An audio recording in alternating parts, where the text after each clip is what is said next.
All right. Hey, good people.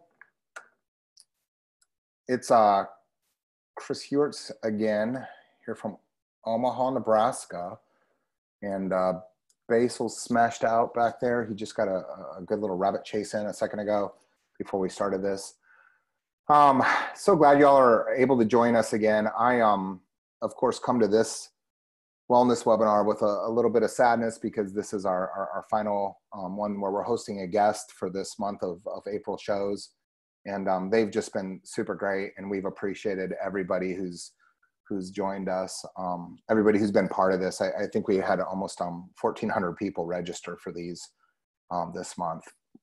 Today is going to be especially sweet though for us because our guest is one of Gravity's board members and one of Paulina and actually I'd say the same for Basil, one of our favorite human beings and dearest friends. And she's just going to bring such incredible, I think, positivity and hope, and there's a kind of fierce and tender realness in terms of what her work is. And so this, I think, will be fabulous, and hopefully just a fabulous way to start our week off. It's hard to believe that it's Monday. I don't know how to track time anymore. And I wonder with things like that, how once we're kind of through the heaviness and the denseness and the difficulty of all this, like how will we relate to time and how that might actually kind of free us into a little bit more sort of unboundedness maybe, or being less preoccupied with what's ahead and maybe being more present. And, you know, that's what I keep learning from this guy who just only lives in the present, who savors the present moment and draws me back into it. So before I sort of holler out at everybody who's here, I don't know if I'm allowed to tell you all this, but I just got a box of books today from my publisher. And I have a new book that comes out on May 19th, but ta-da, here it is. And it is beautiful. It's deckled edge pages again. There's over 100 illustrations in there.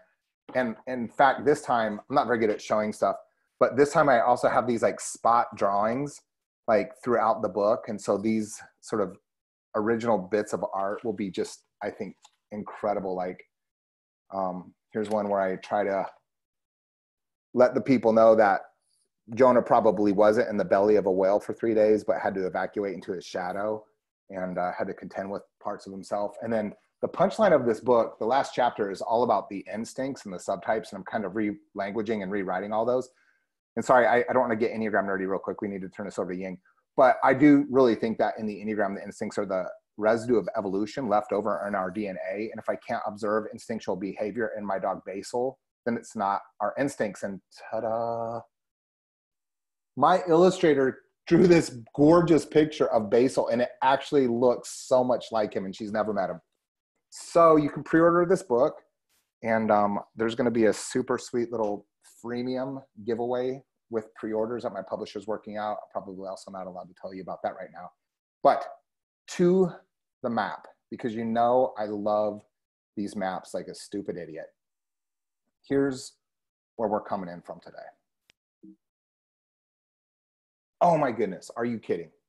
Australia, Austria, Canada, Chile, New Zealand, South Africa, the UK, and all over the US.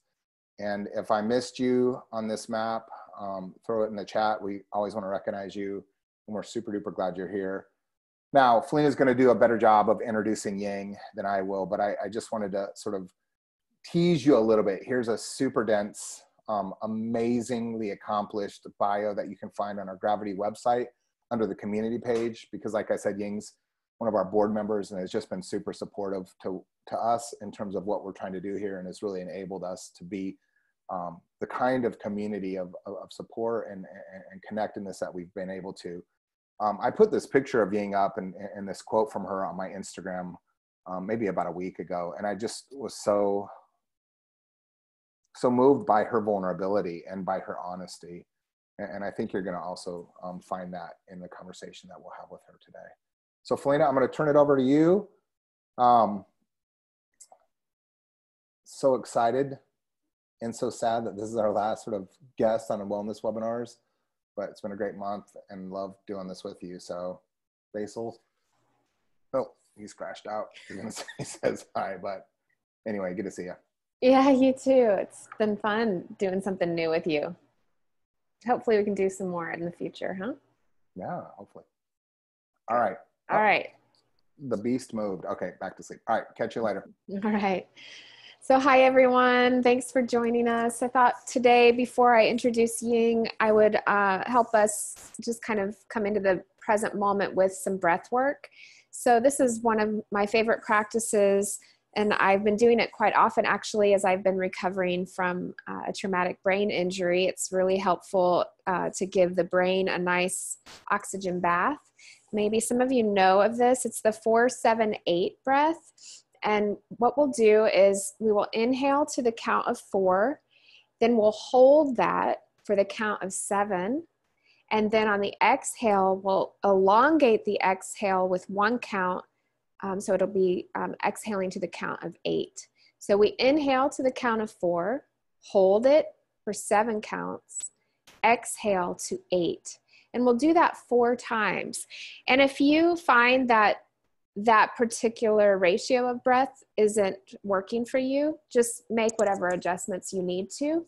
But the point that is most important is that the exhale would be just a little bit longer than your inhale. And so let's come into our seat in a mindful way. So just make any adjustments that you need to so that you can be upright and attentive. Let the body be relaxed and alert at the same time. And then you can find a focal point for the eyes to be looking at in a soft way. So just kind of dropping the lids in a soft gaze on a point of focus. Or you can bring the eyes completely closed. Whatever works for you here. Just taking a moment with the eyes open to take in your surroundings and just notice where you are. And notice what it feels like to be sitting where you're sitting.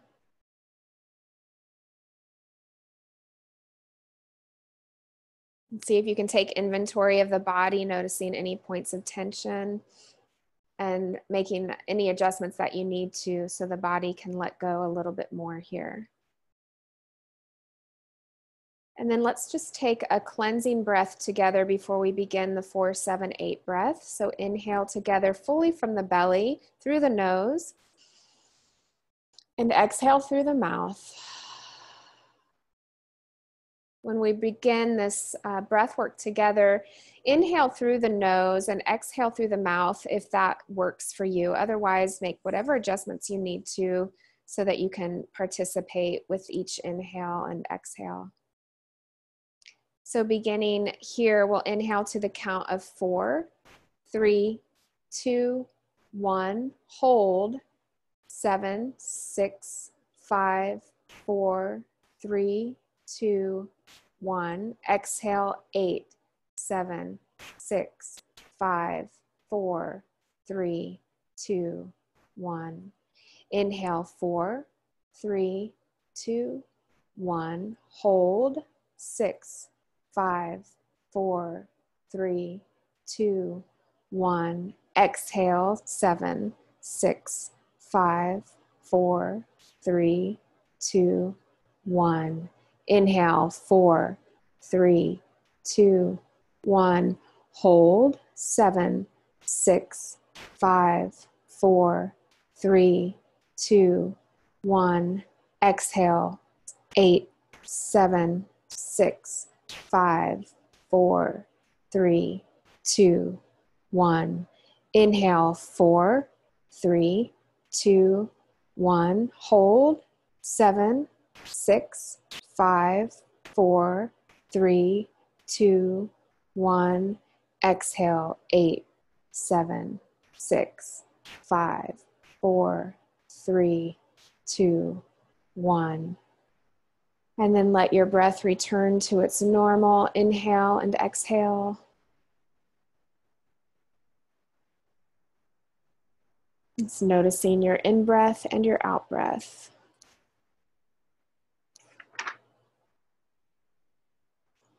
So it is my great honor to welcome Dr. Ying Guo to our webinar today. Ying immigrated to the US with her parents from China when she was just 5 years old, and she grew up in the Midwest. She received her Bachelor of Arts in, wait for it, Cellular Molecular Neuroscience at Johns Hopkins University in Baltimore. And she's really fascinated by the complexities of the human brain. She loves bridging spirituality and social behavior with neuroplasticity and mental health. She's committed to patient care and advocacy and currently works as a primary care physician in both clinic and hospital settings in St. Paul, Minnesota, serving a diverse patient population. And Ying is joining us today from her home in Minneapolis. Welcome, Ying. Hi, everyone. Thank you so much for having me. And Felina and Chris, thank you for having me for this last webinar. Yeah, it's really wonderful. I'm so glad that you could make time in the midst of your very full schedule. So thank you. Yeah, absolutely. Actually, I just want to say it's actually a really nice break for me to have an afternoon off to kind of reflect on the work that we've been doing, but also just to rest and spend some time connecting with you all. Thank you. Thank you so much. Well, as Ying and I were preparing for this webinar, some themes came up. And one of the biggest themes that we wanted to touch on today is this idea of holding both grief and hope, or grief and opportunity. And as we've been conducting these webinars throughout the month, it's been very clear to all of us that we're dealing with loss on so many different levels, and we're all trying to find a way to process the grief that we're experiencing. Mm-hmm. But with Ying's experience, she's really been able to highlight in her reflections with me what an opportunity this is for us in this moment. And she's been able to really highlight aspects of hope. And then over the weekend, I was half-heartedly watching the NFL draft because Chris was watching it. I really don't have much interest, but it's just the really nice little vignettes about the players and where they've come from and their families that kind of pulls me in. Otherwise, I am not interested at all. But I was actually impressed with the way that the NFL drew attention to the COVID crisis and the way that they were communicating about this moment that we're in. And one of the things that they said was that it looks like separation, but it's actually solidarity. Mm-hmm. And I thought that really resonated with some of Ying and my conversation as we were preparing for this webinar. So you can keep those things in mind as Ying and I visit here with you. And then around 4:30, 4:40, or whatever time that is where you are, at about 30 or 40 minutes after the hour, we're going to open it up to all of you attendees so that you can have an opportunity to interact with Ying. So if any questions come up that you want to ask her, you might jot those down as we go on from here. So Ying, I was wondering if you could start by just briefly describing the type of medicine you practice and the impact of COVID-19 on your practice. Yeah, thanks, Felina. So I practice family medicine. I'm a family medicine physician in primary care. And again, I practice in an outpatient setting, mostly in clinic, but also I do hospital work at a tertiary or a trauma center in St. Paul as well. So I'm very lucky to have a very strong team-based type of primary care setting where we serve a very diverse group of patients and panel, both racially, ethnically, but also socioeconomically. Specifically in St. Paul, there's just large populations of different refugee and immigrant patient panel. And so we do serve many families that are Spanish speaking, a large Somali Hmong community, and also use many different languages, Ormo, Karen, that are most common in that area. So I love primary care. We're able to see, kids from birth to young adolescents and all the way up to elderly. And that's something that I really enjoy doing, is seeing families together and being able to kind of have an impact on their health, not just on their physical, biological illnesses, but also socially and with their mental health as well. But in March, since March, we've basically changed drastically, and we're constantly trying to change to better the care for our patients. And what that's kind of looked like is that we basically closed down our normal function at my clinic, and we've become a full respiratory clinic. So we only see patients with cough, fever, shortness of breath, and concerns for possible respiratory illness or coronavirus. And so if you have these symptoms and you need to be seen for some other essential reason, say your diabetes, we will also see you here. And this way, our system has basically tunneled these more risky patients to our site so that we can use the right and concentrate the protective gear and the protective equipment to better protect our staff and also our patients. So we also do curbside testing for COVID-19 since March, and it's been a very changing process. I feel like every other day I show up to work and it's a different process, but that's actually good in the sense that we want to be changing and we want to be doing what's better for our patients. At the same time, we also are highly utilizing telemedicine. So we're seeing patients who do not have respiratory symptoms, over video and phone so that we can limit their risk as well. Wow. So you have really gone through a huge volume of change to your work life. Yeah, absolutely. I think at first it was very stressful to try to figure out the process and how often do we change our protective gear, whether, having this fear that it may run out if there is, luckily in Minnesota, we've had a really strong stay-at-home order, and we've been able to limit some of our cases. But at the same time, seeing other parts of the country, it's been stressful to kind of think about what may happen, but yet we have to think about it to prepare in case it does. So Ying, you have a unique view and experience in the healthcare system. And given that your particular practice is among diverse populations of people, I wonder if you could speak to the nature of our current healthcare system and share about some of the disparities and inequities that you've seen to be reinforced in the system given the crisis we're in. Yeah, absolutely. So one of the clear things that we see about this crisis and this pandemic is that it has significantly highlighted the vulnerabilities of our healthcare system, particularly highlighting, our already longstanding systemic and structural inequities, both in healthcare and in our society. And so not only have we seen that it's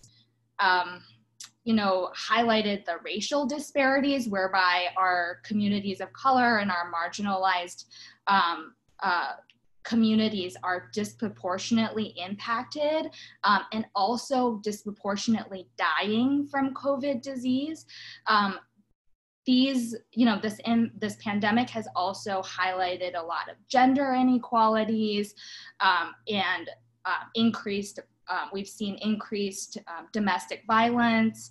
And unfortunately, some of the challenges that we see in terms of just the lack of access to quality healthcare in the United States. Again, I can't speak for, other, I know we have international participants too, but here in the US, we have these inequities for access to healthcare, and now they have substantially worsened for some of the most vulnerable and marginalized patient populations that we have. And so just to give you guys some examples, I think that would help. So I have, we in primary care, we take care of people from a biological, psychosocial perspective, because what we deem as social determinants of health, whether people can have safe housing, whether they can put food on the table, really impacts, how much they can adhere to a treatment plan that we come up with. So it's very important that we address these social barriers as we try to help people change their health behaviors daily.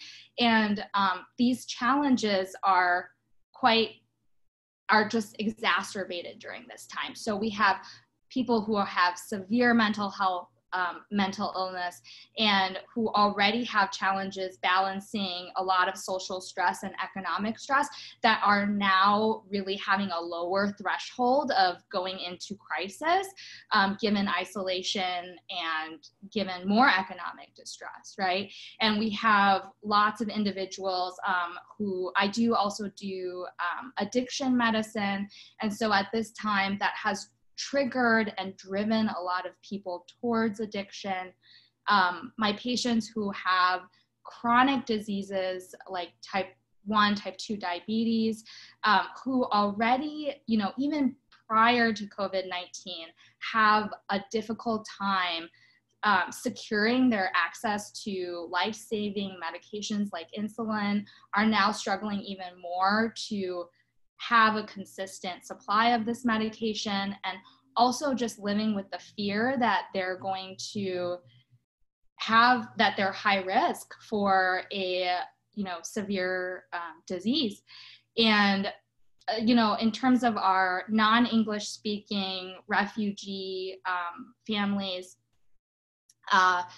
it's so difficult and challenging. Even though we at my clinic have in-house interpreters in many languages, we still struggle culturally to help families understand what's going on in a foreign land, where they may have not been here for a year or two, and now trying to navigate and figure out a system that they're really new to. But not only that, at this height of this crisis, or the current state of it, I think there's also some fear in these communities about further discrimination and even deportation. So that, very much leaves our patients at very vulnerable places.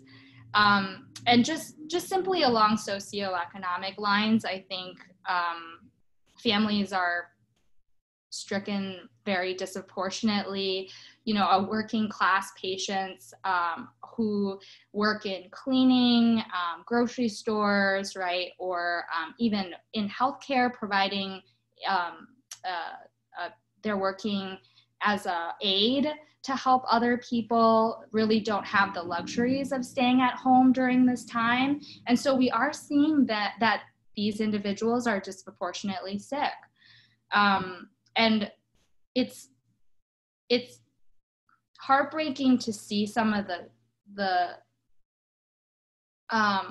challenges that we normally already see, but we don't have as many resources to combat that right now. So for example, to limit disease and the spread, right? We do a lot of telemedicine, and where we actually lose a lot of ability to connect with people. And that is at kind of the heart of primary care, is to be able to connect with people and to be able to listen and acknowledge their trouble, and to come up with a plan that fits them and their family. And I think that even when we're doing telemedicine and we have video visits, a lot of patients do not have the access to smartphones or a computer or even Wi-Fi to be able to do these things.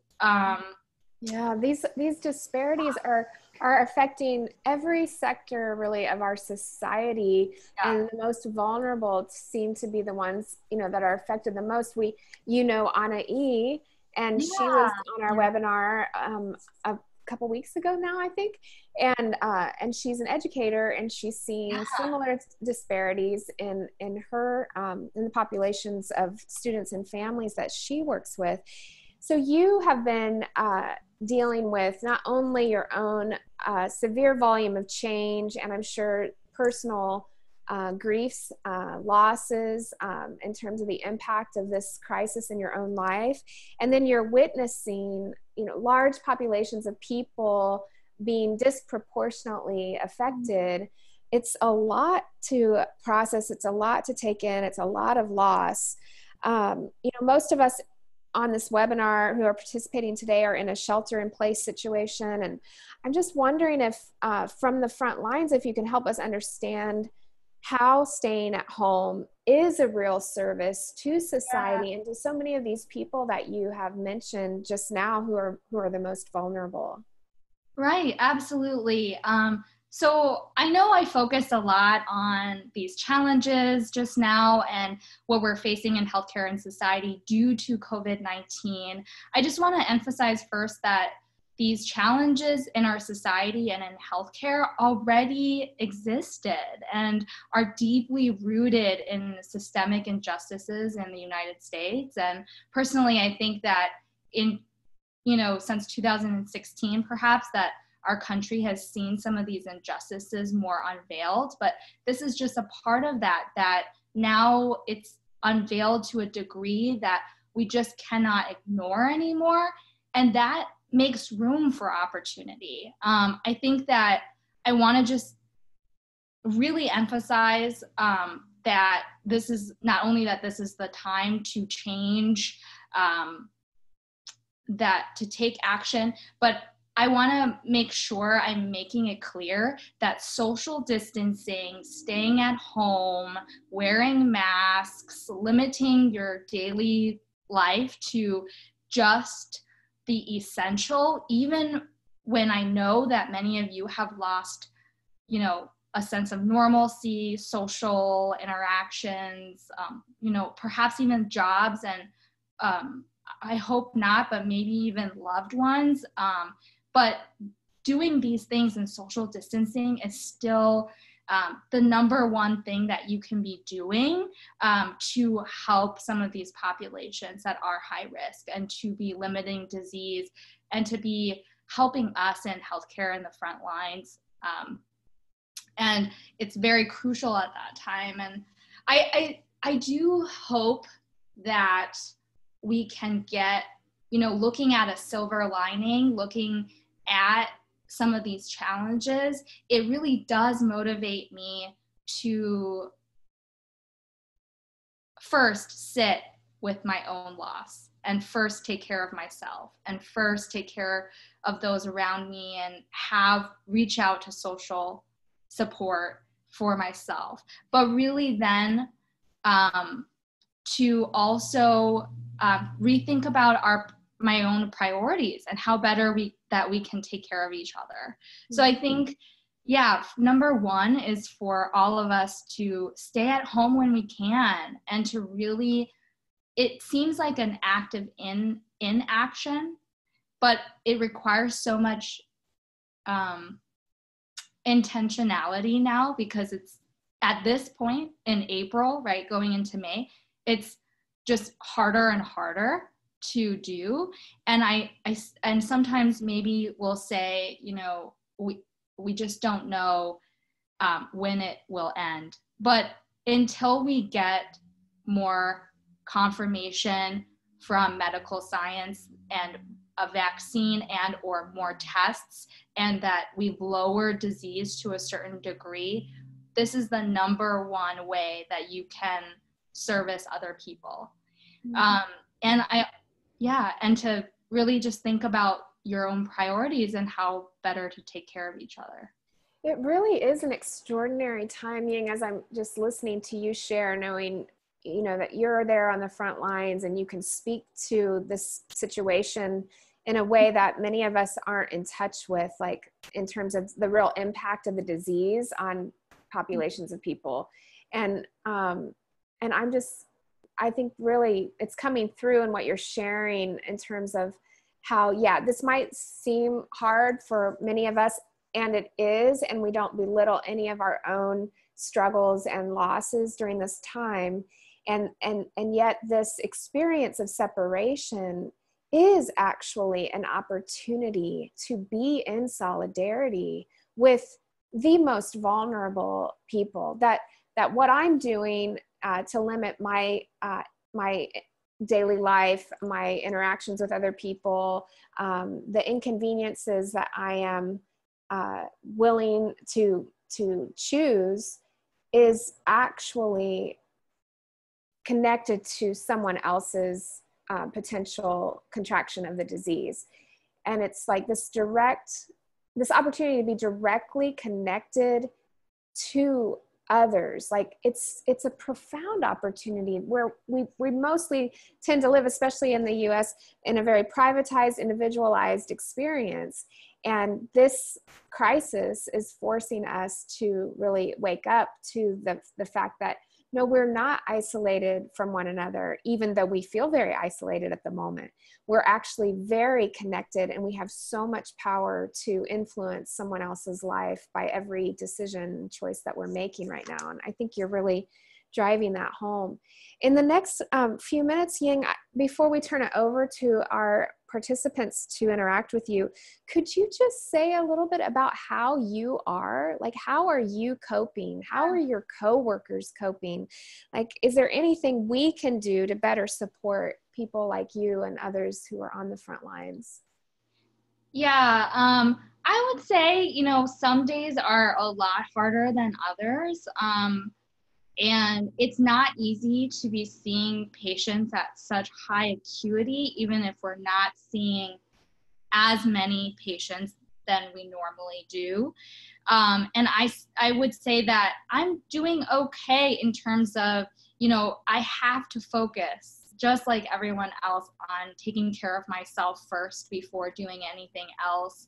And in terms of the healthcare workers and system, I just want to emphasize that that while we're kind of in this economic lull and forced into this bit of recession, healthcare actually is also financially struggling.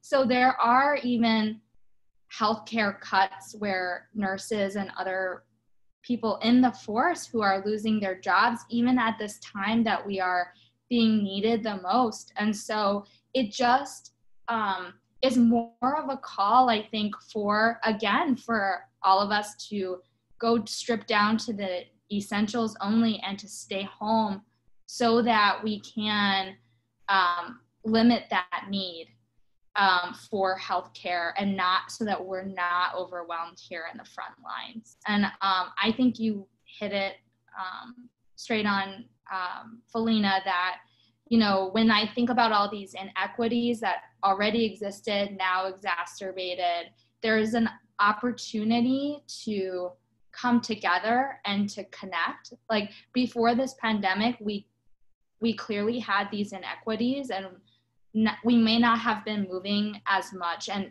in fact becoming more separated as a nation. And now it may start with connecting on an individual level, but finding that connectedness with each other so that we can do some of this work to hopefully improve and eliminate some of these inequities. Yeah, thank you. Thank you for being with us, and for being willing to put your own life at risk in service of others. I want to turn it over to our attendees and see who might like to interact with Ying with a question or comment. And so if you would use the raising of the hand option, which I understand is at the bottom of your screen if you're on a computer, somewhere in the middle there. And if you raise your hand, I'll call on you. I'll turn your mic on, and then we'll see if you're willing to come over into video, and we can have kind of a broader discussion. So while you're taking time there, I want to offer this, Ying. Tamika put this in the chat, and I want to make sure you see it. She says, I'm an expat living in Vienna, Austria. It's so hard and heartbreaking to see how discrimination is further harming so many. It's very hard to watch and to know that from far away, I can't be there to help my own family. Thank you for what you're doing, not only from a healthcare standpoint. Thank you for standing for justice. It gives me a sense of hope and peace knowing that people like you are out there. You are standing in the gap for the ones who really need it. Oh, thank you so much for sharing that, Tamika. It's incredibly supportive, or I feel very supported even hearing that from you. And similarly, I feel heartbroken for some of the discrimination that we're seeing during this time. And I think that it just calls for us to try to connect in a time. So I think an analogy that I have is that I think about this when I go home is, I'm taking care of patients and sometimes sending them to the hospital due to respiratory illness. And I'm only seeing them in a mask and a gown. They can't even see my full face. And after we rush people into an ambulance and, I've just given this diagnose or given these patients a diagnosis and a plan that seems really rushed, I wonder about whether I was better able to connect with someone and how I can do that. And I think similarly we are separated physically, but there are creative ways. And just as behind the mask, I am thinking about ways like maybe printing my photo. I've seen some healthcare workers online do that and write kind of a message on my gown to speak a little bit more personally and connect. I think we have to think creatively and try to figure out how we can best connect now. Yeah, for sure. I want to invite Chris to come on and see, Chris, could you share a little bit about what's coming up for you as you're hearing about Ying's experiences on the front lines and given your own experience here in Omaha and social isolation and some of the inequities and disparities even that maybe you've come across here in town? Like, what's coming to the surface for you in terms of this discussion? Yeah, we're one of the things that we do through Gravity is we continue to do a lot of support for refugees and human trafficking survivors, which of course many of them have been brought to the U.S. against their will for labor or prostitution. And one of the things that we've been doing to support the local refugee community here is in helping sort of with meal and food distribution from some of the restaurants. Omaha Steak, Cisco, 801 Chop House, Sullivan's have been really generous.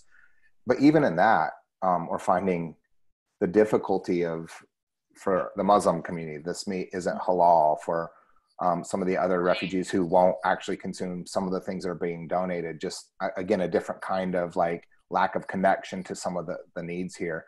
And then actually with a lot of our refugee friends, there's just a tremendous amount of fear. Like they won't even agree to me dropping something off in front of their apartment complex and driving away. It's like the level of fear is pretty remarkable. So I wonder, Ying, if you could talk to that and certainly for the refugees and some of the folks like that in our communities, but even for ourselves, like I think probably for a lot of us, we're not addressing or owning or being honest about our fears. And I'm wondering if that's part of this low grade fatigue and exhaustion that we have, because I wake up and I'm just tired. Even if I've gotten a good night's sleep, I wake up and it's like, I just can't even think about tackling a day right now. And I just don't know how to make sense of that, like that weariness. Like, is there, I mean, can you just kind of advise on that as a doctor? Yeah, I think I can absolutely empathize with that. I think especially in March when we switched over, there certainly was a level of fear that I had with the unknown of how to best take care of patients in the setting that's constantly changing. And I find that if I, suppress that fear and try to continue, we can't rationalize, and we can't really act out of love while we're fearing. And so I think it's really important that on the individual level that we do take time to address our own fears. And I know it's challenging because we have so many unknowns, but I think it's important to not approach others in fear. Yeah, thank you for emphasizing that. On that note, I think this may be a good segue to what Sarah's asking in the chat. She says she wants to know what your daily practice personally is to keep your balance. So I'm wondering, like, when it comes to fear and some of these more intense emotions or feelings that can come up during times like this when we get sort of off balance, what do you do to stay grounded, to stay in that space that allows you to be of service to others? Yeah, I think that just similarly to other times in my life and through medical school and residency, that I have to ground myself in a meditation or prayer practice. And luckily, being a part of Gravity has really helped me do that. And for myself at this time, actually doing kind of an examine or reflecting on the day at the end has been more helpful for me than the morning. I think it can allow me to recognize some of my fear and recognize some of the challenges and whether I can do something better. But sometimes it might not be that I have another solution, and that really it's just recognizing that discomfort that I had that day and letting that go.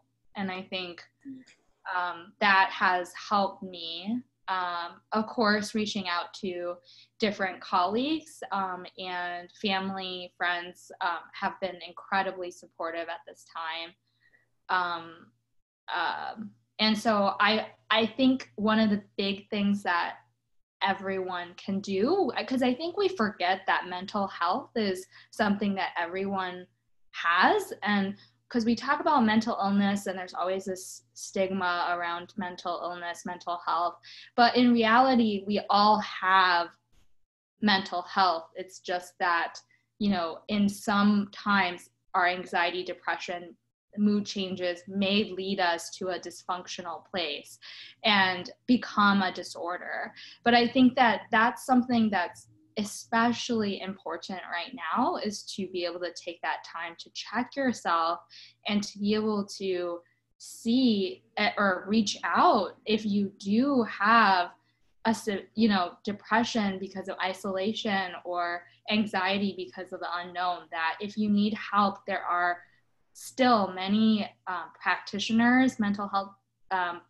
practitioners and physicians who are doing telemedicine or resources where you don't have to be physically there. So I can definitely share some other mental health resources as well. That would be great. If you would do that, you could send them to me and I'll make sure that they go out in the follow-up email for everyone.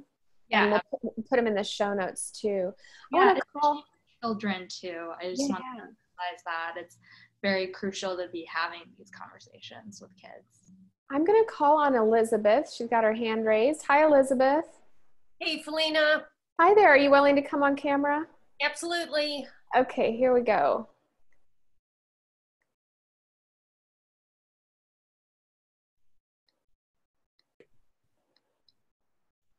Welcome, Elizabeth.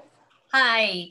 Hey, Ying, my question for you is, I'm starting to realize that, the trap of dualistic thinking. Okay, so I will never leave again. I will never engage with anyone again. And realizing, especially as states start talking about opening up, Yeah. And even in my own needing to go to the grocery store or take care of my aunt and uncle. So what are things that we can start thinking about? Like, how are we going to, from a medical perspective, a safety perspective, start engaging with people again? Yeah, absolutely. I think that has to be done on a local level incredibly slowly. I think that I know there's lots of fears about the economy and where we are as a society and what could happen if we continue to social distance. But I have to emphasize that it's so important that we increase the volume of COVID-19 testing and also be able to develop and work towards an expedite a vaccine even before we open things back up again. And again, when locally people are going to do that, it has to be done in a slow process, a slower way where we can actually follow this curve and make sure that it really isn't exponentially peaking on your local level. Here in the United States, of course, looking at New York City, for example, compared to Minnesota, the decisions have to be made very differently. So knowing in the Midwest, so I'm in Missouri, yeah. And I'm in a large metropolitan area. I'm in St. Louis, so that's a bit different than the rural. But like really, so I'm furloughed right now. But if I get the call to go back to work, so I did order some masks from somebody who was making them because I'm thinking I'm going to have to wear a mask for a while. So, what can we do personally?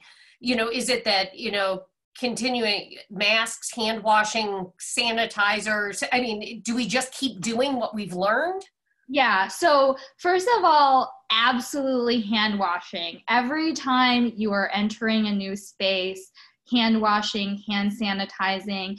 Honestly, I know that this epidemic has taught a lot of people how to properly hand wash, but really during flu season, we should be doing that anyway. But yeah, you're right. I think sometimes it's really easy for us, even myself, to walk parts of the clinic and forget to have a mask on.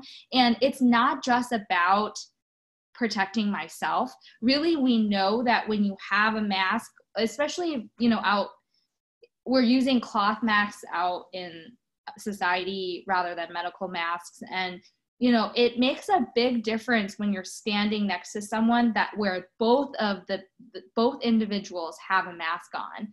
So it's especially, so going back to your workplace, I think it's very important still that if that's decided to be opened up, that your employer should have follow some guidelines, particularly through the CDC, to try to create either 6 feet distance or having protective gear. Like, for example, there's many manufacturing lines that are still open for healthcare devices. And, these individuals are usually in pretty close proximity, but they have to be properly masked. Thank you, Ying, so much. And thank you, Elizabeth, for being willing to come on video. It's good to see you. Likewise. Before we run out of time, I want to address Sarah's question here. Yeah. Sarah is asking in the chat, let's see, many people are looking to support healthcare professionals at this time. Based on your experience, what do you think some of the best ways we can support the frontline practitioners? Yeah, thank you, Sarah. The first thing, again, I just have to emphasize again, social distancing, in the sense that if you're protecting your community, yourself, your families, you are also protecting us from, not just our own health, but our overburden and burnout. But I think that in other opportunities, I would check locally, and also really depends on your local peak. So for example, if you're living in a highly a high peak area like New York, there are lots of places where they are in need of protective gear. And so lots of individuals actually have masks that are N95 masks that they bought for home development or other projects. And if you have something like that or know people who do have medical grade masks, it would be very great to donate those, including nitro gloves at this time.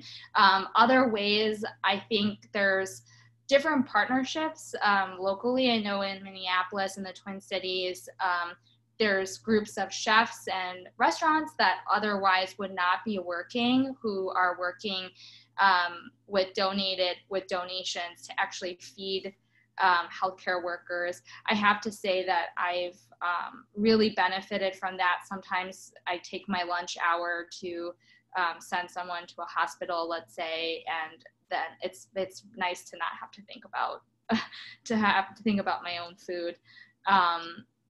And so those are some ways, but again, I think reaching out to different local organizations or hospitals can help with that.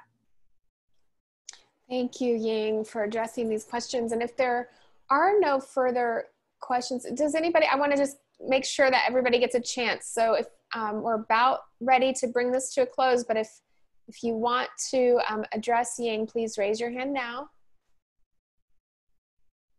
Or forever hold your peace. All right, so I'm going to invite Chris back on to help us bring this webinar to a close. Ying, it's just such a joy to see you and to be connected to you like this. And it's just really humbling to know you're out there serving people who are sick and risking your life every day to do so. Thank you for taking care of yourself and for prioritizing your own well-being so that you can be of service to others, and including being of service to us here today. So yeah, and thank you everyone for participating in this webinar. Again, it's actually really great for me to connect with everyone and take this opportunity to share for myself as well. Thank you. Okay, I'm going to turn it over to you, Chris. Yeah, Ying, thanks so much. We, from the very first time we ever met you, we were inspired and just felt that warmth of your positivity, your embrace, and your belief and the goodness of all humanity. So thanks for showing us what that looks like. Thanks for being the modern shero and the front lines of this fight for our collective well-being, our collective health, our collective sort of way back to one another. And I think that's kind of what I want to close with today. I was on a call this morning with a number of friends, and I know that there's a lot of folks furloughed and a lot of folks who've lost their work, and a lot of folks have been really negatively impacted by all of this. And I think what that has created is this affirmation for our oneness, our need to belong to each other in better and more real ways. And even though we can't be together, it's causing a kind of, I think, creativity, and it's causing a kind of commitment. And I think what's surprising me in all this, and Ying, I think this is one of the things that we learned from you, is this is coming out of a mentality and a heart forwardness that's actually not marked by scarcity, but there seems to be a kind of abundance. And so as folks are tightening the belts, and as folks seem to be under-resourced and somehow not able to sort of pay rent or whatever it is, we're still investing in each other. We're still showing up for each other. We're still putting the little that we do have in each other's futures. And I think what's exciting about that is we're building something that we don't know, and something beautiful will come out on the other side of this. And so I want to say that specifically, that if there are healthcare professionals in your community, in your families, if you have friends, be thoughtful, be considerate, do something for them that you would hope somebody could do for you in your most overworked and stress-filled phase of life. So thank you, Ying, for taking a little bit of time off of work to be with us. And thank every one of you for having joined us through these wellness webinars here in the month of April. I'm going to just put this up once last time to sort of show you that these all have been recorded, and we put these on the Gravity Vimeo page, and then Mariah also uploads those to the Gravity YouTube page. And so I think there'll be 15 of these at the end of the month that you can access, that you can resource. Mental and medical health professionals, folks that were guiding our inner child and the little kids in our lives. And we will continue to plug these in every Wednesday. And so we're not doing these now on Mondays or Fridays anymore, but we are going to continue to do these every Wednesday. And our Wednesdays will be guided mindfulness practice. We'll also continue to allow for that to be a forum for discussion and processing. And if there's any way that you can or need to be further supported from any of the guests that we featured this month, if there's anything that we can do here at or through Gravity to continue to affirm your own journey inward, your own journey of belonging to yourself fully so that we can belong to each other, please reach out to us. We're lucky that this is our work. We're lucky that right now this is what we can offer and give ourselves to. And we're lucky, really fortunate to have a community like you all. It's just been so great every few days to see so many of you show up and to see so many familiar names over here in the chat box. So I hope that this will be an amazing week. I know that every day we just get a little bit closer and closer to whatever the sort of new normal is going to become. I would encourage you to give yourself the freedom and the space to grieve, to remember what life used to be, and learn to grieve what that was, because it won't be like that. And if we don't grieve what it was, we won't be able to receive what it is. But we can make it the world that we want to live in. And so love yourself, allow yourself to be loved, find a healthcare professional in your life to love on and to be considerate and thoughtful for. And continue to join us on Wednesdays. Thank you all for being part of this.